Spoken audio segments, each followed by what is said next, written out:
Hi lovelies, I'm Ariel and this is Maven Unmasked, and welcome to your weekly reading for February 22nd through February 28th. It's the last week in February. Can you believe it? 2016 is flying by.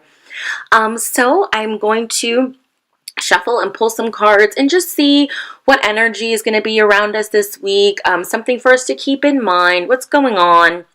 You know, kind of like a forecast for the week. I will be using the Druidcraft Tarot deck, which I'm totally in love with. It's my favorite Rider-Waite-Smith clone right now. The images in it just speak to me so much more than any other RWS clone deck that I've used recently. So I'm loving this deck so much, and the colors are just so vivid and beautiful, and it really just takes you to another time. So I'll be using that. And I will be also using a new deck, the Fairy Forest Oracle by Lucy Cavendish, with artwork by Maxine Gadd. And I love Lucy Cavendish. I love Blue Angel Publishing. So I will be doing my first reading using this deck. So let's go ahead and get our shuffle on here, shall we? So this reading will be for anybody whenever they watch it, just a message for them when they watch it. What will be going on? What's something for them to keep in mind? What is the energy surrounding us for the week of February 28th through, February 22nd through February 28th, 2016.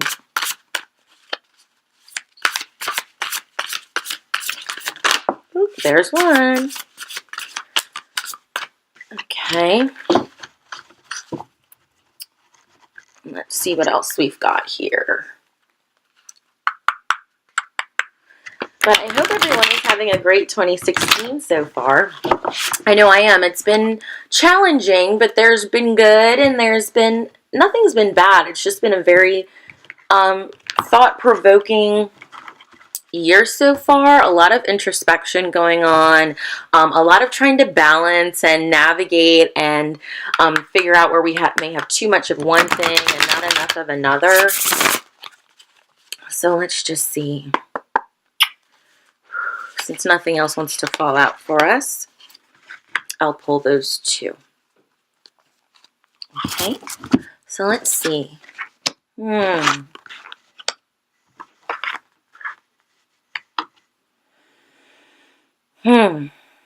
Okay, this is really interesting.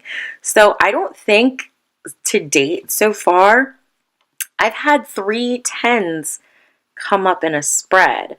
I have the 10 of Swords, I have the 10 of Pentacles reversed, and I have the 10 of Wands reversed. So I'm sure there's a meaning to that. I will look that up and make sure to add notes to the bottom of this video because I'm not quite sure what 3 10s means. I know 10 in tarot is the end of one cycle and the beginning of another. So let's just start and take it slow, and we'll start with the 10 of Swords. So the 10 of Swords is all about kind of defeat. So you may be feeling defeated mentally.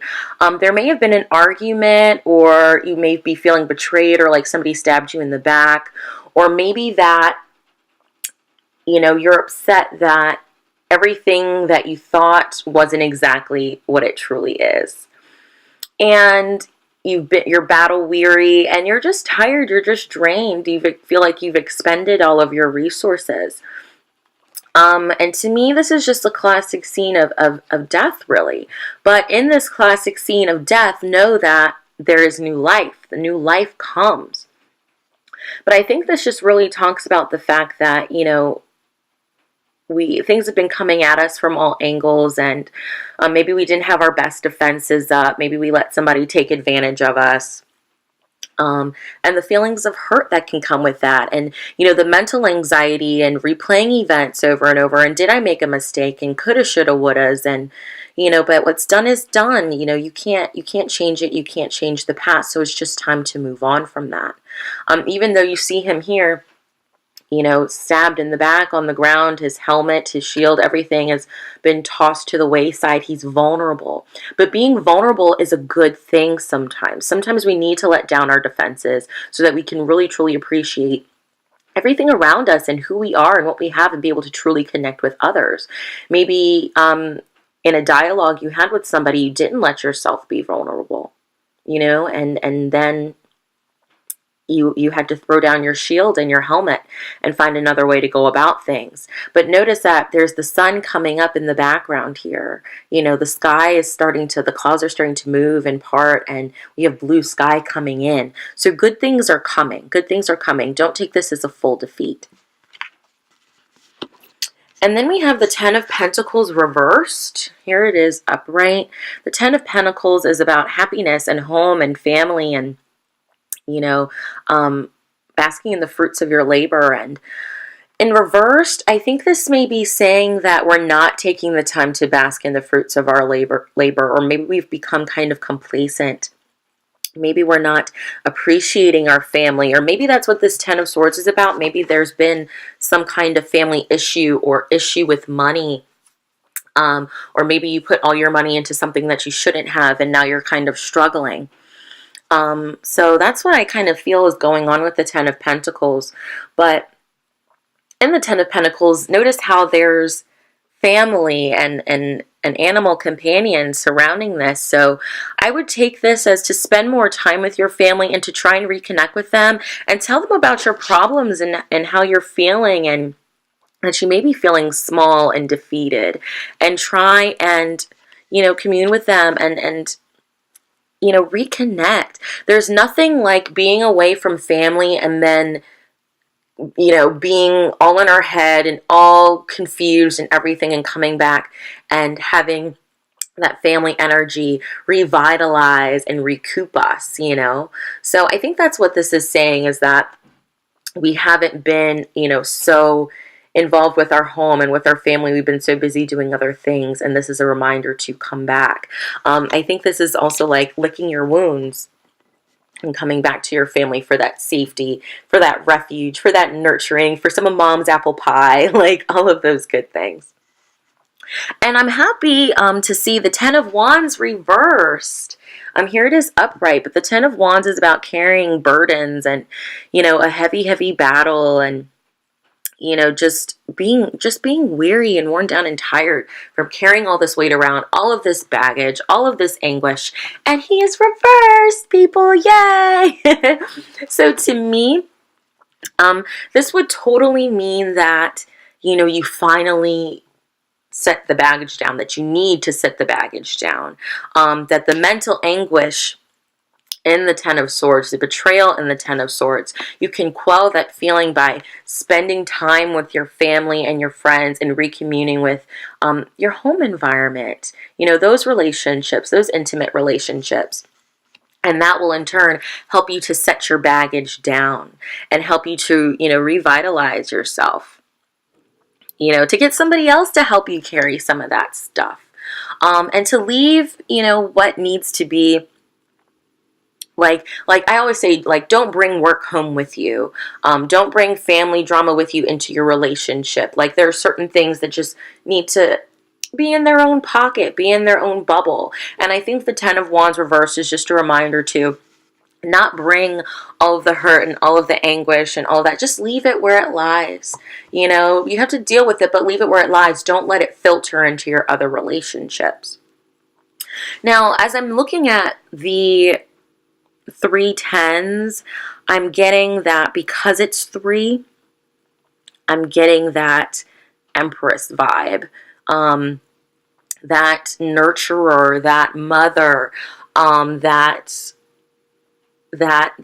strength behind you, that nurturer, that the one who is always there when you need them to be. And to try and be that for yourself this week. Try and be your own nurturer. And really, I really feel like this is saying, go home to mom and have some apple pie, have a good talk, have a good cry, and, try and move on and to deal with it, and that I really feel like something that you may have had in mind or that you thought was going to work out and be wonderful and be this whole beautiful thing, that maybe it didn't work out quite that way. And sometimes we need to go home with our tail, you know, between our legs and, you know, and lick our wounds. And that's okay. It's okay to do that. But to let go of the burdens, we're putting them down. You know, I feel like home and family will definitely help you do that and find a new way to organize what you're carrying, you know? I mean, sometimes like women, like when we dig through our purse, oh my gosh, all the things that are in the bottom of the bag that, you know, you completely forgot were there, or maybe you have like 3 things of chapstick in there and you really only need one, so why are you carrying around the other 2? You know, really figure out what you need in your toolkit and what you don't. Okay? And let's get a message from the fairy forest, shall we? To kind of unify this and just to tie it up. Just a message for us this week from the fairies. What have you got for us, guys? What have you got for us, fairies? Oh, cards. Okay. What is the message have for us this week? Anybody who is viewing this whenever they are viewing it, what is the message? And there we go. There you have it. The Maven, shining hope and future. And I think this is such a lovely way to tie up the reading. Is that even though things may haven't worked out exactly how you planned, even though, you know, you're trying to figure out how to set down this extra baggage and reconnect with your family, and, you know, that your pride may have been hurt, that there's hope coming, you know, that maybe this didn't work out for a reason, that there's bigger and better and brighter things waiting out there for you. So many beautiful, bright things waiting for you. You know, the hope of summer, the hope of spring, you know, when everything has been so bleak and dreary, you know, the plants are starting to come up from the ground if you go outside. So I think this means that even in, you know, the bleak dreariness, that new life can come about. You know, that sometimes some things have to fail so something new can come in. And maybe it wasn't for you, or maybe the universe, you know, thought, oh, this would be good for you. And then they found out, oh my gosh, this would be so much better for her or for him, you know. The universe has to take its time to get its ducks in a row, just like we do. So I think this is a great message to have hope, to keep faith, to keep shining brightly, to not let a little setback or drawback, you know, still your sparkle, baby, like shine, baby, shine.